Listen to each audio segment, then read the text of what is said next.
kebijakan-kebijakannya ya kita tampung nanti kita sampaikan ke dinas tenaga kerja. Oke, kemudian BLT juga berada di bawahnya BPPV Semarang, Balai Besar Pelatihan Vokasi dan Produktivitas Semarang. Jadi kalau dilihat dari sisi anggaran APBN sama APBD. Kalau APBD turunnya ke Dinas Tenaga Kerja. Kalau APBN yang dari pusat itu turunnya ke BPPV Semarang, ya, tanpa melalui Dinas Tenaga Kerja. Jadi makanya kalau kalian lihat di flyer pengumuman itu selalu ada kayak DPHJT, APBD gitu ya, atau APBN. Itu sumber anggaran yang membedakan nanti di sini. Nanti saya jelaskan terkait perbedaannya. Ya. Perbedaannya kelihatan sekali nanti di fasilitas-fasilitasnya. Nah, kemudian kalau dari anggaran APBN, ya, kita tahun ini dapat 4 paket pelatihan. Ya, jadi ada paket menjahit, kemudian tata boga, komputer, sama satu lagi adalah tata rias. Itu turun dari tahun lalu kita dapatnya 9. Tahun lalunya lagi kita dapatnya 15 kali pelatihan. Itu turun. Nggak tahu lagi nanti tahun depannya bakal diambil alih sama Semarang semuanya atau gimana, kita juga nggak tahu. Nah, kemudian kalau dari anggaran APBD itu dibagi jadi 2. Yang pertama adalah ya secara umum dibagi 2, yaitu DPHJT yang kalian sekarang pilih. DPHJT itu adalah bagi hasil cukai dan hasil tembakau. Ya. Jadi kalau kalian ada yang merokok di sini itu kan ada cukainya, pajaknya itu setiap batang rokok baik itu filter maupun kretek itu ada ya satu batangnya ngumpulin dananya dia dikumpulin di pusat, dana pusat, kemudian dibagikan ke daerah-daerah. Dan juga daerah yang nggak dapat juga. Jadi kalau di Kota Magelang di wilayah itu paling besar ada di bidang kesehatan, fasilitas-fasilitas di bidang kesehatan. Lalu yang kedua adalah pelatihan. Pelatihan bukan hanya di BLK maupun di Dinas Tenaga Kerja. UPD dinas-dinas lain pun banyak juga yang menggunakan dana DPHJT. Nah, kemudian dari dana APBD yang lainnya adalah namanya mungkin kalian sudah pernah dengar kalau yang tahun lalu itu RKM, ya, rencana kegiatan masyarakat yang per RT 30 juta. Nah itu kan diambil dari situ. Kalau sekarang namanya sudah ganti jadi Pro Damai. Nah itu dana APBD itu juga tahun ini ada juga. Nah kalau Pro Damai sendiri nanti tidak seperti DPHJT maupun APBN, ya. Mereka mengusulkannya ke RT, di mana tiap RT itu batasannya adalah maksimal 2 orang per tahun, ya, untuk mengajukan peserta pelatihan. Mengajukannya tahun ini ya biasanya di musim bank, kemudian tahun depan baru dipelatihan. Itu program. Jadi tidak ada yang namanya seleksi lagi, itu tidak ada lagi. Jadi mereka dipanggil, dikasih pembukaan, yang siap ya sudah itu pelatihan tanpa ada seleksi. Tapi kalau dana DPHJT dan APBN kita dibatasi. Jadi per kelas itu hanya 16 orang. Kalau yang daftar lebih dari 16 ya ada seleksinya. Meskipun cuma 16 tok yang mendaftar, tetap kita bakal seleksi juga untuk apa? Cari bakat, potensi sama minatnya dan juga jadwalnya. Jadwalnya ini bisa menyesuaikan jadwal pelatihan atau enggak. Jangan-jangan lagi kuliah, jangan-jangan lagi kerja dan lain sebagainya.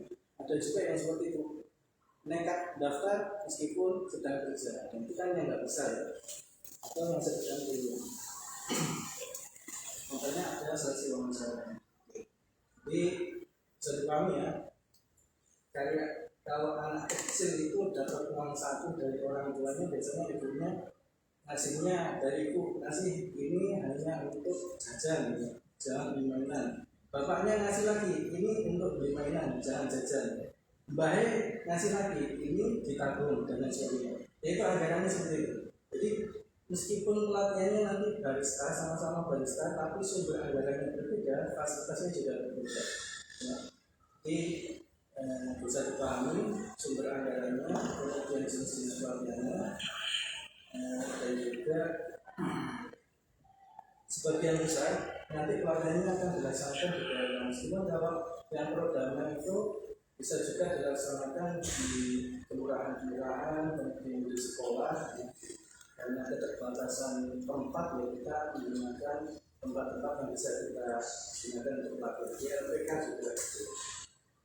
Oke, dari jenis pelatihan sumber anggaran ada yang mau ditanyakan ya? Cukup paham ya? Saya jelaskan seperti ini supaya kalian nanti paham. Kalau sampai di rumah kemudian ketemu tetangga, kemudian saudara tanya tentang pelatihan, dia bisa jelaskan itu. Jadi jangan sampai malah terjadi rancu lagi, miskomunikasi lagi. Oh, ini pelatihannya ini ternyata barista aku yang ini, sehingga ini. Wah, rambutnya pasti di, jadi timbul bola liar yang tidak jelas arahnya. Kita seperti itu, makanya kita jelaskan seperti itu. Oke, lanjut kita ke inti dari pembekalan, yaitu informasi apa saja yang berhak kalian terima sebelum mengikuti pelatihan. Jadi fasilitas-fasilitas yang diterima kalian selama mengikuti pelatihan kalau di PJAT tahun ini uang transport sudah tidak ada ya. Kalau tahun lalu itu masih ada uang transport 25.000, tahun sebelumnya 50.000. Sekarang mau jenengan ikut pelatihan di dinas pariwisata, dinas pertanian dan sebagainya, kalau yang anggarannya di PJAT pasti juga tidak ada uang transport. Satu kota Magelang. Beda lagi kebijakannya nanti kalau di kota daerah lain misalnya. Bagi di Blitar atau di Pati, Kudus dan sebagainya mungkin masih ada uang transport. Itu beda tergantung kebijakan dari pemerintah kota. Dan juga tergantung dari APBD-nya ya, pendapatan belanja daerahnya. Kemudian kalau tahun ini sudah tidak ada, tapi yang APBN itu masih dapat. Jadi APBN kita masih dapat uang saku sebesar 20.000. Kalau yang tahun lalu itu 15.000, tahun lalu nanti 25.000, tahun sebelumnya pernah waktu COVID tidak ada juga uang transport. Kalau dengan mungkin tanya kenapa sih nggak ada uang transportnya, sebenarnya juga kami sebagai pelaksana pelatihan itu sedikit kecewa juga ya, karena sakit juga kalau yang memang butuh pelatihan tapi datang ke sini terkendala ongkos akhirnya nggak datang. Ada beberapa yang butuh pelatihan itu yang juga minta bantuan dari keluarga, maksudnya pinjam untuk transport, nanti dikembalikan waktu uang transportnya cair gitu. Itu ada yang seperti itu. Saat ini memang mereka nggak mampu tapi ingin ikut pelatihan ya, kita kasihnya di sini. Tapi di satu sisi banyak yang protes ya. Saya dapat uang transport tahun lalu 50.000 ya sebelumnya itu ya. Kemarin protes ini kok tahun ini berkurang jadi 25.000. Banyak yang protes seperti itu, kebijakannya bisa rasanya untuk uang transport aja daripada banyak yang protes kayak gitu. Ini seperti itu, kebijakannya seperti itu. Kemudian fasilitas berikutnya adalah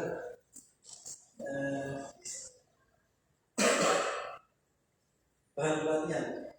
Bahan pelatihan teman-teman semua nanti datang ke sini nggak perlu bawa apa-apa, jadi tinggal datang bawa diri aja. Semua bahan pelatihan kita sediakan, kecuali kalau jenengan ingin eksperimen di bidang kopi, misalnya nggak disediakan kopi dari daerah tertentu, jenengan bawa dari daerah tertentu, Pak, nyobainnya yang ini, ya monggo silakan. Tapi kita nggak kasih kewajiban untuk bawa itu terserah menurut kalian.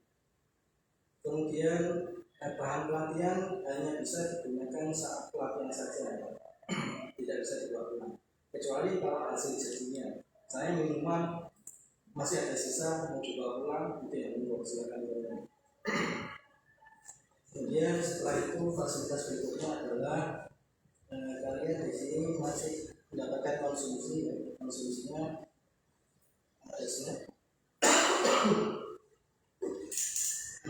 ada snack biasanya itu dibagikan pas coffee break Ya tergantung snacknya datangnya kapan gitu, maghrib atau pas jam-jam kosong gitu ya, jam-jam kosong. Tapi kalau standarnya jam 10-an itu biasanya juga. Kemudian dapat makan siang juga. Makan siang nanti dari rumah pas jam 12. Beda dengan pelatihan yang pro dan non. Yang saya dapat kabar bahwa pelatihan pro dan non hanya dapat snack makan berat saja. Snack berat saja. Tidak ada makan siang. Beda ya, itu sudah beda di sini. Kalau yang APBN sama juga, snack berat saja. Jadi nggak ada makan siang. Itu bedanya. Kalau semua pelatihan itu bahan pelatihan kita sediakan. Kemudian fasilitas berikutnya adalah terkait sertifikat. Jadi karena ini pelatihannya adalah berbasis kompetensi, jadi kalian di sini nanti dapat sertifikat kompetensi bagi yang lulus atau yang kompeten. Jadi sertifikatnya itu nanti dapat 2 dari Dinas Tenaga Kerja dapat, dari BNSP Badan Nasional Sertifikasi Profesi dapat. Itu tapi tidak semua peserta bisa dapat sertifikat itu. Jadi bukan sertifikat dan formalitas diberikan setelah pelatihan selesai, tapi memang benar-benar ada uji kompetensinya. Jadi nanti kalian di sini pelatihan selama 17 hari tambah 1 hari untuk uji kompetensi. Uji kompetensinya yang uji bukan dari BMK, tapi dari lembaga sertifikasi profesi.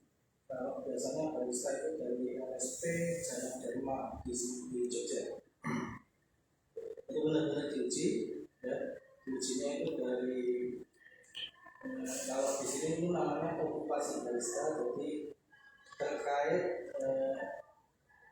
posisi jabatan sebagai barista. Jadi kalau barista itu bukan hanya membuat kopi, tapi juga pelayanan kepada pelanggan, kemudian kritik juga, pakai bahasa Indonesia juga, itu nanti diuji juga bahasa Indonesia. Nanti jadi makanya dibekali mungkin 1 atau 2 hari dibekali dengan kelas bahasa Inggris. Kelas bahasa Inggris, dasar-dasarnya dan sebagainya. Nah, uji kompetensinya itu benar-benar diuji, kalau nggak lulus ya sudah nggak dapat sertifikat dan sebagainya. Jadi sertifikatnya itu skalanya nasional, jalur Garudanya dengan mau daftar di Indonesia bagian manapun, menunjukkan itu sudah pasti diakui karena diakui secara nasional. Jadi penting bagi kalian untuk ikut uji kompetensinya, dan penting bagi kalian untuk bisa mendapatkan sertifikat tersebut. Itu yang paling penting sebenarnya. Dan itu juga indikator dari BLK dan juga Dinas Tenaga Kerja. Jadi kunci keberhasilan dari pelatihan itu biasanya dilihat dari uji kompetensinya. Berapa yang kompeten, berapa yang tidak kompeten. Itu dihitung. Kalau ada yang tidak kompeten itu biasanya jadi minus. Targetnya kita berkurang. Itu yang jadi kekhawatiran kita nantinya bakal kena ya semacam teguran. Ini kok bisa ada yang tidak kompeten, itu sama. Biasanya di pelatihan saya itu banyak. Di pelatihan servis sepeda motor saya tahun 2023 itu dari 16 orang cuma 2 yang kompeten yang mendapat sertifikat. Kita harapnya seperti itu. Dan mudah-mudahan semuanya nanti bisa dapat sertifikatnya dan berguna. Oke, fasilitas berikutnya adalah nanti kalian dapat ATK, ATK-nya ya buku, pulpen sama nama mobil.